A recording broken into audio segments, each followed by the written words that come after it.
It's Ashley from Sweet Dreams Bake Shop, and today we're going to be doing something just a little bit slightly different. I'm going to be sharing with you all of the things that I do with the cream puffs today, but I'm also going to take you a little bit on my journey of this whole process and how long this really takes. And firstly, I'm going to go and pick up some boxes. So I'm just going to pick up some bakery boxes from a local party store, actually. Not my usual choice, but the reason that I'm doing this is because I have to pick up some gifts for my sister-in-law. So I am going to do that first, and while I'm there, I might as well pick up a bunch of bakery things that they actually do have there. So I will take you along with me on my journey. So I was just at the party store and we picked up a bunch of different boxes, and now we're getting some lunch.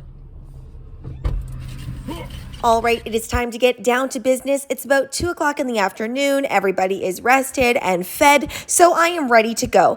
I am starting with the Crackling, which I always do because this has to go in the freezer. Now for the recipes, this is not my own recipe. I like to use one very particular one, which I will leave down in the description box below.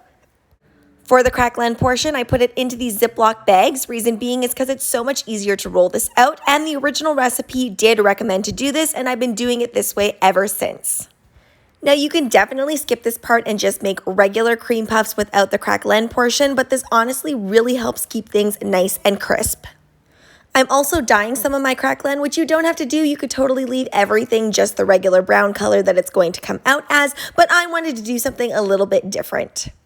I'm using my regular gel food coloring to do this, and I was worried that the more I mixed, the more tough it might get, but it really didn't have any impact on it at all. Once this is all mixed in, and yes, that one I left a little bit more marbled, put it in the freezer. Then you get started on making the actual pastry itself. And I did double the recipe for this because I wanted to make quite a few cream puffs. So if you notice that your recipe looks a lot smaller, it's just because I doubled it. So in here I have the water and the butter. Sometimes I like to replace the water with milk. I notice only a very slight difference though, so it's totally up to you which one you want to use. Then I always boil this on high heat until it's fully melted. Once it's all melted in, then I do put in my flour. Now the recipe does say to sift your flour, so in this instance I do sift it just to make sure that I get a really nice and light and fluffy cream puff. The thing with cream puffs is they can be a little bit finicky if you don't follow the directions. So whatever recipe that you do end up using, make sure you follow the directions. And what I'm doing here is I'm kind of intermittently putting it on the heat and then taking it back off. The thing that's a little bit different with choux pastry than, say, a cookie, for example, is you do want to make sure that the interior is nice and cooked through, and you want to make sure that the exterior stays nice and crisp. Whereas with a cookie, I like to underbake mine just a little bit on the inside. All right, now then after that is kind of mixing in there and it's cooled off just a little bit, add in 1 egg at a time and fully incorporate. Now, if you notice that your pastry is really runny for some reason, or it becomes unpipeable, then you just want to let it set for just a little bit. It's just because everything is really warm still. So I do not pipe my batter. I find I get way more control and it's way easier when I use a scoop. And this scoop is actually pretty small because these are going to puff up quite a bit. I want to talk about the various baking trays and things that I am using today. And I finally figured out the way to bake the cream puffs perfectly at my house. For some reason, when I'm using the Pro Mat, it works best when I use them on my heavy-duty pans that I got from France. Now, for these ones that just have the regular parchment paper on them, I am just putting those on regular run-of-the-mill trays in various brands. And they do end up baking fairly evenly. However, I will say that they do need a little bit more time in the oven than my Pro Mats.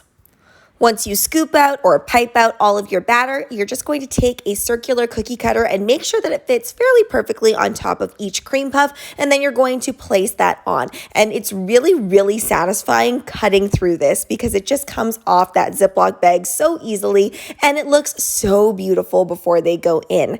Now, I didn't have quite enough space in both of my ovens to do all the pans at once, so if you ever need to leave out some of your choux pastry, if you just leave it in a warm area, not too warm, but also not drafty, it'll be just fine. Now, I really want to show you guys the order of events that I bake in. So as I was trying to get that salted caramel sauce done, this oven beeped. So I needed to go and make sure that I poked a hole in every single cream puff. This allows the steam to escape, and then that way you're going to be able to cook all of that through thoroughly, because nothing is worse than a soggy cream puff in the middle. Now, I will say make sure you do not open that oven door at all. No peeking for at least 30 minutes. This ensures that your choux pastry won't flop. Now I'm going to create my salted caramel sauce. I've made this on my channel multiple times, so you can go ahead and check that out in the right-hand corner. I like to do it this way where I take it off the pan now. This just helps make everything come together way more easily. I find I'm messing around with temperatures and things like that when I don't do it this way. This way, I don't need a thermometer. I don't need to think. Literally, once that sugar is melted, I just add in all of the rest of the stuff, and then I place it through this sieve just to make sure that it's extra smooth and there's no sugar chunks or crystals. The reason that I'm making the salted caramel sauce first is because that takes the longest to cool down. Next, we're moving along to the compotes, and I'm doing a pomegranate and strawberry compote first. Really just adding in however much sugar as I see fit, couple of tablespoons. I didn't add lemon juice to this one, but you totally could. And then I'm just melting it all together, and I'm really reducing down that liquid so that it's nice and syrupy. If you want to go ahead and check out how I make my compote in a little bit more detail along with the recipe instructions, you can go ahead and check that video out in the right-hand corner. I'm doing the exact same thing, except this time I'm using fresh blueberries. Honestly though, I really feel like don't invest in the fresh fruit. Use frozen fruit, which is a lot cheaper, and it works just the same way. Yesterday, I made some white chocolate ganache, and in that video, I left my ganache that ivory color because I sprayed it with some rose gold glitter. But here you can see that I've whipped it and it's become quite a bit whiter. And again, just like I said in the video, you can add a little bit of purple if you want to make it even a brighter white. I had timed everything out so that once everything was ready to go with the actual choux pastry itself, all of those fillings had cooled down. Now what I'm doing is the last thing, which is making the whipped cream. And you need a lot more whipped cream than you think to actually fill these puffs. Now we're not going to be adding a whole lot of sugar to here because there's a lot of sugar in all of the fillings that are also going to go inside of the cream puff. I live in a fairly moderate climate, so I don't need to add any gelatin or stabilizer to my whipping cream. It will just stabilize itself. But if you need to, go ahead and add that in. Now I'm making my friend's requested flavor, which is the tiramisu, which for that, all I do is I add in some mascarpone cheese, and then I put in a little bit of espresso powder as well. When these come out of the oven, it is so satisfying because they're so flat when they go in, and when they puff up like this and maintain their puffiness, you know you've done it right. The last of the final toppings that I need to get ready is that coconut, which I toast up. Now what I'm doing is I'm just creating the coconut lime pie filling, and all it is just whipped cream with some lime zest, lime juice, and a little bit of that toasted coconut as well. I was really trying to make as many flavors as possible, but I actually had to cut 2 of the flavors that I was going to make, but I will save that for another video. I usually fill my cream puffs in one of 2 ways. So this way is the open way where I'm going to cut it open. And the reason I'm doing it this way is because I have so many different filling flavors. But if I'm doing something that's just like a pastry cream or whipped cream, then I will just directly insert the filling. So the first type of cream puff we're going to start off with is going to be the blueberry compote. Now, truthfully, guys, I really wanted to make this a blue crackling pastry. It turned out a lot more green. I'm guessing because of the butter content plus the brown sugar in there. So next time I will add a little bit less, and I'll make sure to use a different shade of blue. That way it's going to turn out a little bit more blue, but it's okay. This emerald greeny turquoisey color that it turned out is perfectly fine. Now I'm going to take my whipping cream and I'm going to just put that over top as well. I like a good amount of whipped cream in my cream puffs, but if you don't, you can definitely reduce that down. Now there is a very specific order that I am filling these cream puffs in, and it's really just to save piping bags and different things like that. Anytime I do things in a specific order, it's all to save on dishes and to save me from having to wash and use more things. For this next one, it's going to be kind of a Cookie Monster inspired type cream puff, and I'm putting some Nutella in there along with some graham cracker crumbs. Now the fillings that I'm adding in have quite a punch of sweetness, so that's why I'm using just a very, very lightly sweetened whipped cream so that it really helps offset things and balances out the dessert. By the way, the type of piping tip that I'm using is just a classic 1M. I will put everything that I am specifically using in this video down in the description box below.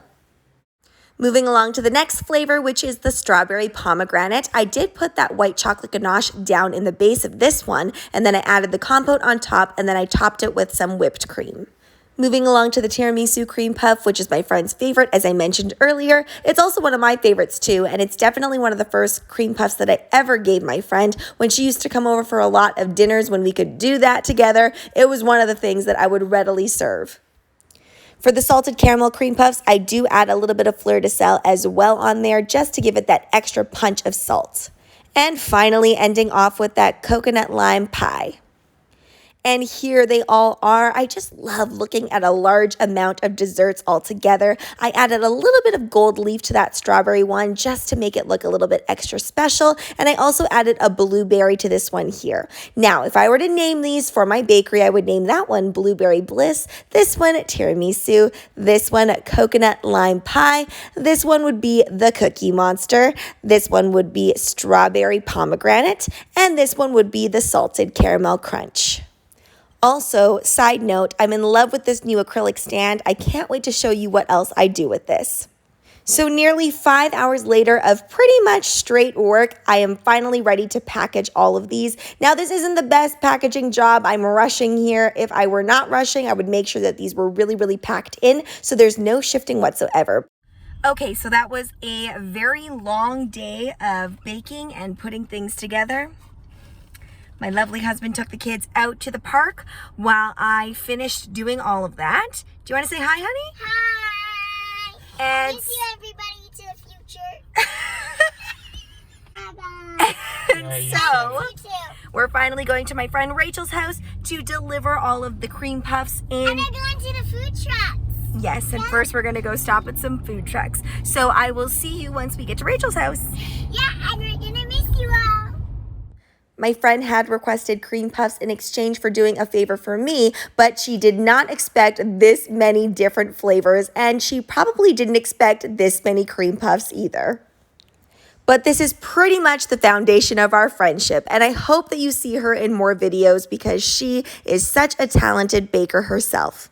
Thanks so much for watching, guys. Don't forget to like, share, and subscribe so you can be part of the Sweetie fam. Right now, I'm uploading weekly, so make sure you hit that notification bell so you know when I upload. Also, be sure to comment, request, or ask a question. I love hearing from you guys. Bye!